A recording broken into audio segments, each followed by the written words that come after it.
Merci, Monsieur le Gouverneur, pour ces propos introductifs qui vont nous donner le fil rouge de l'après-midi. Garantir la confiance, soutenir l'innovation, expérimentation et engagement, ce sont les thèmes et les sujets stratégiques sur lesquels nous avons construit le reste de l'après-midi.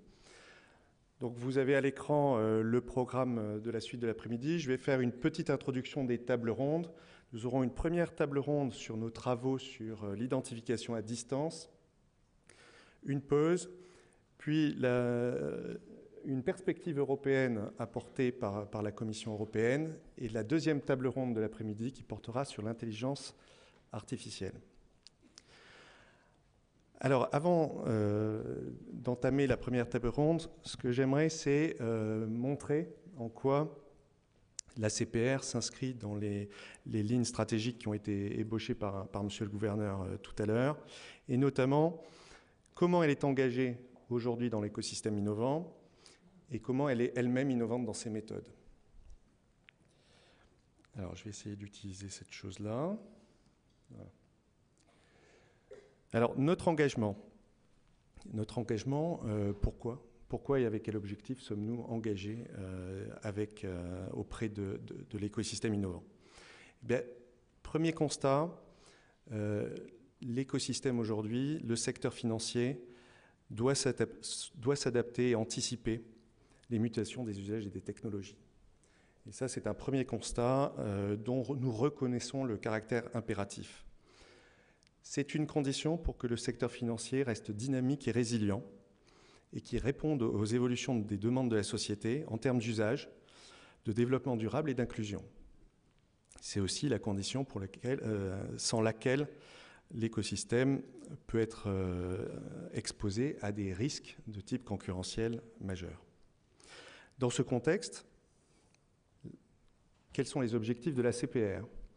Eh bien, d'abord, elle doit veiller à ce que sa pratique de l'agrément et du contrôle ne fasse pas indûment obstacle à l'innovation nécessaire à cette adaptation. De même, elle peut aider à identifier et résoudre les obstacles réglementaires qui pourraient exister aujourd'hui vis-à-vis de cette innovation. C'est le premier objectif de la CPR. Mais la CPR peut et doit faire plus, tout en restant naturellement dans le champ de ses compétences. Elle peut favoriser l'émergence, mais aussi la maîtrise de l'innovation. Et c'est le deuxième objectif que nous nous fixons. C'est donc un exercice relativement complexe pour la CPR qui consiste à promouvoir les objectifs de stabilité financière, de protection des clients, le premier pilier dont nous avons parlé, garantir la confiance, dans le mouvement général de l'innovation qu'elle doit encourager, le deuxième pilier, soutenir l'innovation. Et c'est d'abord en s'engageant, en communiquant et en dialoguant avec tous les acteurs du secteur qu'elle peut mener à bien cet exercice.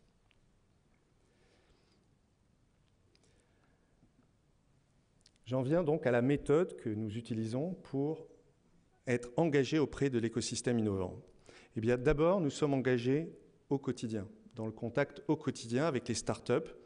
Et plus généralement, je le souligne, nous ne faisons pas de distinction par rapport à la taille des entreprises, plus généralement tous les porteurs de projets innovants. C'est la raison d'être du pôle FinTech Innovation que je dirige. Proposer un contact informel, un premier retour rapide sur le projet innovant qui nous est exposé, ou des explications sur la réglementation qui permettent aux porteurs de projets d'avancer plus rapidement dans son projet. Ce point de contact est ouvert à tous et il est activement utilisé par l'écosystème puisque nous avons plus d'une centaine de contacts individuels chaque année, soit plus de 500 échanges bilatéraux depuis la création du pôle FinTech début 2016.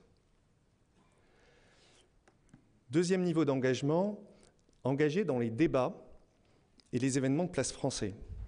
Plus de 30 interventions cette année en 2019. Nous avons été présents au Paris FinTech Forum, à Vivatech, à Finance Innovation, chez les incubateurs. Nous contribuons aussi aux réflexions, qu'elles soient juridiques et réglementaires.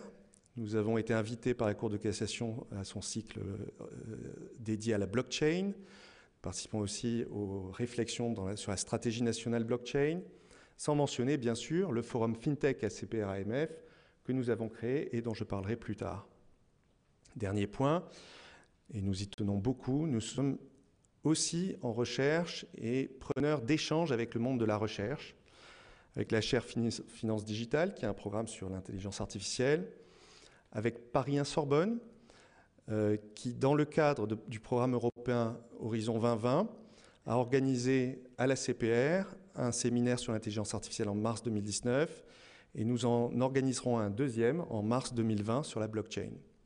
L'idée étant de faire rencontrer le monde de la recherche, les autorités de contrôle et les acteurs du secteur sur des sujets qui nous permettent de progresser ensemble. Enfin, nous co-organiserons en avril de cette année, de l'année 2020, avec Télécom Paris Tech, un symposium international sur l'intelligence artificielle. Engagé également au-delà de nos frontières, à l'Europe et à l'international. Alors notre premier engagement, naturellement, est européen, avec de nombreux groupes de travail mis en place par les autorités européennes, l'EIOPA, l'EBA, mais également le Forum européen des facilitateurs d'innovation, qui est un réseau d'autorités de contrôle européennes qui échangent des bonnes pratiques et des expériences sur l'innovation. Et enfin, l'EU FinTech Lab de la Commission, dont sans doute il sera parlé un peu plus tard. Je prends cette occasion d'ailleurs pour remercier Delphine Leroy, qui est team leader FinTech à la DG FISMA, d'avoir accepté d'apporter la perspective européenne juste après la première table ronde et qui a été à l'œuvre dans la création de l'EU FinTech Lab de la Commission européenne.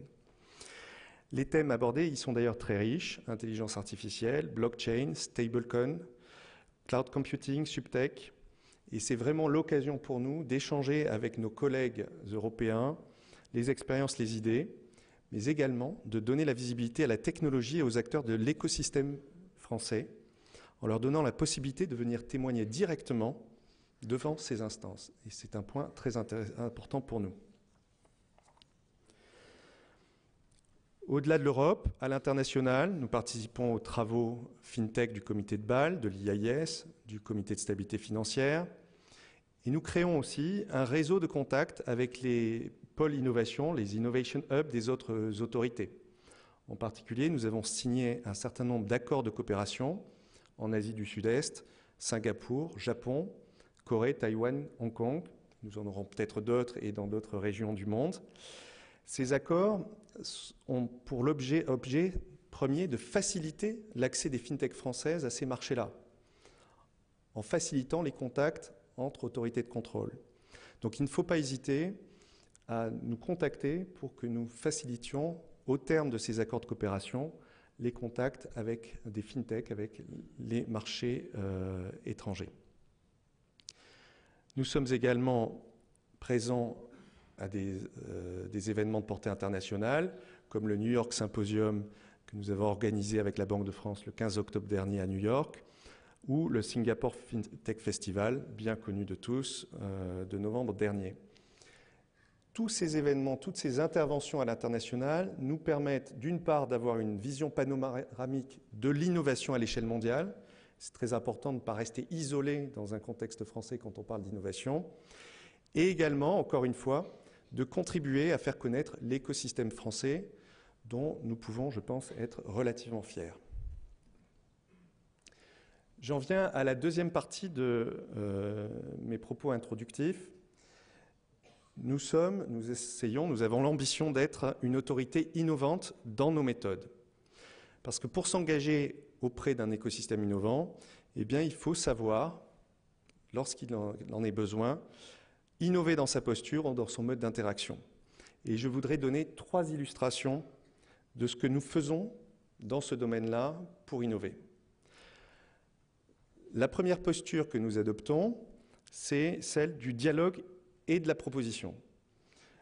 Nous avons créé déjà dès 2016 le Forum FinTech ACPR, qui est une instance de veille et de dialogue et de proposition, avec cet objectif précisément. Le mot forum n'a pas été choisi au hasard. Il s'agit vraiment pour nous de créer un endroit où l'ensemble des acteurs, que ce soit FinTech, RegTech, autorités publiques également, qui seront présentes dans les tables rondes, peuvent venir dialoguer et contribuer par leur expertise et leur perspective afin d'établir des constats partagés et, si possible, des pistes de solutions. C'est cette méthode-là que nous mettons concrètement en œuvre Et c'est celle que nous voulons illustrer par la première table ronde, dédiée à l'identification à distance des personnes physiques. J'en profite à cet instant de mes propos introductifs pour remercier l'ensemble des intervenants des 2 tables rondes, les représentants de la Direction générale du Trésor, de l'ANSSI, de Tracfin, de la CNIL, un représentant du monde de la recherche, Télécom Paris Institut Polytechnique de Paris, et également du marché, le prestataire technologique Hubble et le groupe Crédit Agricole. Leur présence ici montre à la fois notre méthode, mais également leur propre engagement dans cette démarche de dialogue pour l'innovation financière, et je les remercie de cet engagement auprès de nous. Deuxième proposition faite par le pôle FinTech, c'est d'aller plus loin avec l'expérimentation. L'équation est simple sur le papier. Pour se développer dans un contexte maîtrisé, certaines technologies ou certaines innovations ont besoin que l'autorité de contrôle prenne position. Est-ce que l'innovation est autorisée ou pas? Est-ce qu'elle le sera dans le futur? Est-ce qu'elle sera réglementée dans le futur? Donc le marché attend de nous une position. Plus précisément, si nous ne prenons pas position, nous risquons d'encourager les stratégies attentistes d'un certain nombre d'acteurs. On attend que l'autorité se prononce pour avancer. Prendre position trop vite, c'est risquer de freiner l'innovation ou de ne pas prendre en compte correctement les risques associés. Donc nous avons à concilier ces 2 risques. Et pour prendre position de façon éclairée, nous devons comprendre en profondeur ce que la technologie ou l'innovation change par rapport aux objectifs qui sont les nôtres de stabilité financière et de protection des clients. Et pour comprendre en profondeur, la meilleure façon, c'est de parcourir la courbe d'apprentissage avec les précurseurs du marché. C'est cette idée-là qui a présidé à notre appel d'offres, un appel à candidature début 2019 sur les ateliers d'intelligence artificielle, où pour la première fois, nous avons proposé au marché une approche expérimentale sur les questions relatives à l'intelligence artificielle. Ce sera l'objet de la 2e table ronde d'illustrer cette méthode et de tirer les premiers renseignements que nous avons de cette démarche d'expérimentation et de dialogue avec les acteurs. Et pour nous, c'est important non seulement d'apprendre, mais d'apprendre pour nous permettre d'accélérer et de sécuriser la courbe d'apprentissage de l'ensemble des acteurs de l'écosystème. Dernier point, innover soi-même. C'est l'une des méthodes les plus simples pour à la fois comprendre en profondeur les technologies innovantes et comprendre ceux qui innovent. C'est donc ce que nous faisons aujourd'hui à la CPR avec notre feuille de route intelligence artificielle. Et la première étape de cette feuille de route a été parcourue cette année avec le lancement dans le cadre d'un programme d'intrapreneuriat de 4 projets innovants destinés à mettre l'intelligence artificielle au service des métiers de la supervision. Mais nous aurons l'occasion d'y revenir, ce n'est pas l'objet de la journée d'aujourd'hui. Pour l'heure, je vois que le temps tourne. Je voudrais conclure avec une citation de Léonard de Vinci, ce qui me permet au moins de dire une chose intelligente dans l'après-midi.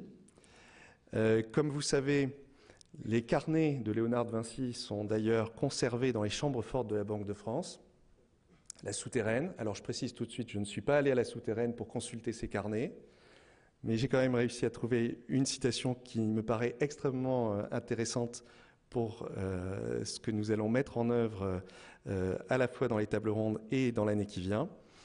Je cite « L'expérience ne trompe jamais, seuls nos jugements errent qui se promettent des résultats étrangers à notre expérimentation. » Et sur cette phrase pleine de sagesse, je conclus mon intervention et appelle les intervenants de la première table ronde à prendre place.